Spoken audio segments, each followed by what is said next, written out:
ಆ ನಗರದ ಜನ 1 ವರ್ಷದಿಂದ ಕುಡಿಯೋ ನೀರಿಗಾಗಿ ಪರದಾಡ್ತಿದ್ದಾರೆ.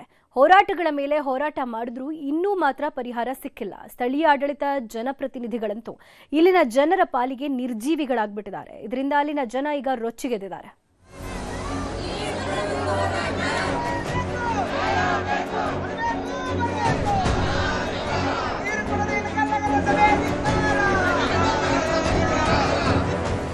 ನೀರಿಲ್ಲ ಸ್ವಾಮಿ, ಕುಡಿಯೋಕೆ ನೀರಿಲ್ಲ, ಹೀಗಂತ ಒಂದಲ್ಲ ಎರಡಲ್ಲ 1 ವರ್ಷದಿಂದ ಜನ ಬಾಯಿ ಬಡ್ಕೋತಿದ್ದಾರೆ.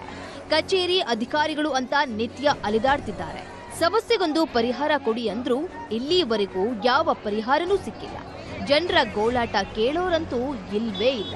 ಈಗ ಜೀವಜಲಕ್ಕಾಗಿ ಸಿಡಿದೆದ್ದ ಗ್ರಾಮಸ್ಥರ ತಾಳ್ಮೆಯ ಕಟ್ಟೆ ಹಿಡಿದಿದೆ.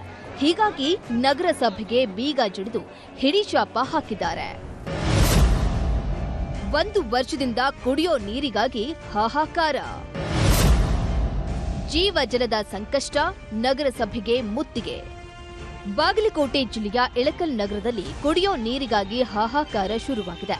ಸೀರೆ ಮೂಲಕ ದೇಶ ವಿದೇಶದ ಗಮನ ಸೆಳೆದಿರೋ ಐತಿಹಾಸಿಕ ನಗರದಲ್ಲಿ ಜೀವಜಲದ ಸಂಕಷ್ಟ ಎದುರಾಗಿದೆ. ಆ ನಗರದ ಜನರಿಗೆ ಅದ್ಯಾವ ಶಾಪವೋ ಏನೋ ಗೊತ್ತಿಲ್ಲ. ಕಳೆದ 1 ವರ್ಷದಿಂದ ನೀರಿಗಾಗಿ ಬಾಯಿ ಬಡಿದುಕೊಳ್ಳುವ ಪರಿಸ್ಥಿತಿ ತಪ್ಪುತ್ತಿಲ್ಲ. ಜಿಡ್ಡು ಹಿಡಿದ ಆಡಳಿತ, ಜನಪ್ರತಿನಿಧಿಗಳ ನಿರ್ಲಕ್ಷ್ಯ ಧೋರಣೆಗೆ ಶಾಪಗ್ರಸ್ತವಾಗಿದೆ. ಅಧಿಕಾರಿಗಳ ಬಳಿ ಮನವಿ ಮಾಡಿದ್ದೂ ಆಯಿತು, ಶಾಸಕ ವಿಜಯಾನಂದ ಕಾಶಪ್ಪನವರ ಮನೆಗೂ ಮುತ್ತಿಗೆ ಹಾಕಿದ್ದೂ ಆಯಿತು.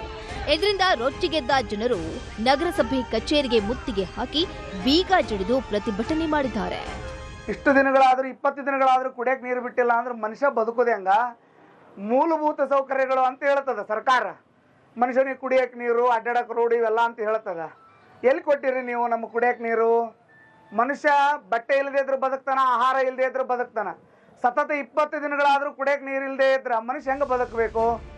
ಇಳಕಲ್ ನಗರದಲ್ಲಿ ಸುಮಾರು 1 ಲಕ್ಷಕ್ಕೂ ಅಧಿಕ ಜನಸಂಖ್ಯೆ ಇದೆ. ಕೋಟ್ಯಾಂತರ ರೂಪಾಯಿ ಖರ್ಚು ಮಾಡಿ ಕೃಷ್ಣಾ ನದಿಯಿಂದ ಜಾಕ್ವೆಲ್ ಮೂಲಕ ನಗರಕ್ಕೆ ನೀರು ಸರಬರಾಜು ಮಾಡಲಾಗ್ತಿತ್ತು.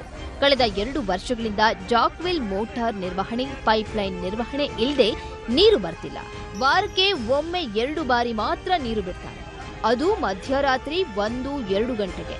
ಜನರು ನಿದ್ದೆ ಬಿಟ್ಟು ನೀರು ತುಂಬಲು ಓಡಾಡುವ ಪರಿಸ್ಥಿತಿ ಇದೆ. ಜನರಿಗೆ ಇಷ್ಟೆಲ್ಲ ಸಮಸ್ಯೆ ಆಗ್ತಿದ್ರೆ ಕ್ಷೇತ್ರದ ಶಾಸಕ ವಿಜಯಾನಂದ ಕಾಶಪ್ಪನವರ ಮಂತ್ರಿ ಸ್ಥಾನಕ್ಕಾಗಿ ಬೆಂಗಳೂರಿನಲ್ಲಿ ಕಸರತ್ತು ನಡೆಸಿದ್ದಾರೆ. 3 ದಿವಸ ತಗೊಂಡಿದ್ವಿ. 31ನೇ ತಾರೀಕು ಮಟ್ಟ ಶೆಡ್ಯೂಲ್ ಇತ್ತು. ಮತ್ತೆ 1ನೇ ತಾರೀಕು ಸಪ್ಲೈ ಬಂದಿದೆ. 2ನೇ ತಾರೀಕು 3ನೇ ತಾರೀಕು ಮಳೆಗಾಳಿಯಿಂದಾಗಿ ರಿಪೀಟೆಡ್ಲಿ ನಮಗೆ ಕರೆಂಟ್ ಇಲ್ಲದಕ್ಕೆ ನೀರು ಸಪ್ಲೈ ಪ್ರಾಬ್ಲಮ್ ಆಗಿದೆ ಸರ್. ಅಷ್ಟೇ ಬಿಟ್ಟರೆ ಇನ್ನೇನು ಇಶ್ಯೂ ಇಲ್ಲ ಸರ್. ನಮ್ಮಿಂದಲೂ ನಾವು ಕರೆಕ್ಟಾಗಿ ಅವ್ರಿಗೆ ಇದು ಮಾಡ್ತಾ ಫಾಲೋಅಪ್ ಮಾಡ್ತಾ ಇದ್ದೀವಿ. CMCದವರು ಫಾಲೋಅಪ್ ಮಾಡ್ತಾ ಇದ್ದಾರೆ ಸರ್. ಹೆಸ್ಕಾಮಿಂದಲೂ ನಮ್ಗೆ ಸಪೋರ್ಟ್ ಸಿಗ್ತಾ ಇದೆ.